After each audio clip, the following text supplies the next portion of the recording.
কিভাবে তৈরি করা যায় সেই দিকে লক্ষ্য রাখা হয় বাংলাদেশ খেলাফত ছাত্র মজলিসে। এই বলে আমার বক্তব্য শেষ করলাম। ওয়া আখিরু দাওয়ানা আলহামদুলিল্লাহি রাব্বিল আলামিন। সংগ্রামী উপস্থিতি, এ পর্যায়ে গুরুত্বপূর্ণ বক্তব্য নিয়ে মঞ্চে আসছেন মোহাম্মদ হুমায়ুন কবির।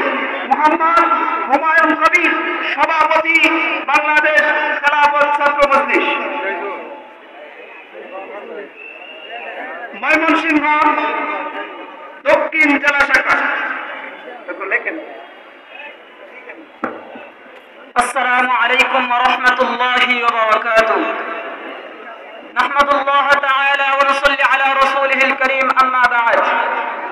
বাংলাদেশ খেলাফত যুব মজলিস নান্দাইল উপজেলা শাখা কর্তৃক আয়োজিত আজকের এই গণসমাবেশের সংগ্রামী সভাপতি, বিশেষ অতিথিবৃন্দ ও প্রধান অতিথি এবং আমার সঙ্গে উপস্থিত বৃহত্তর ময়মনসিংহ জেলার বিভিন্ন অঞ্চল থেকে আগত সংগ্রামী তৌহিদি জনতা, সকলকে সংগ্রামী সালাম জানাই। আসসালামু আলাইকুম ওয়া রাহমাতুল্লাহ।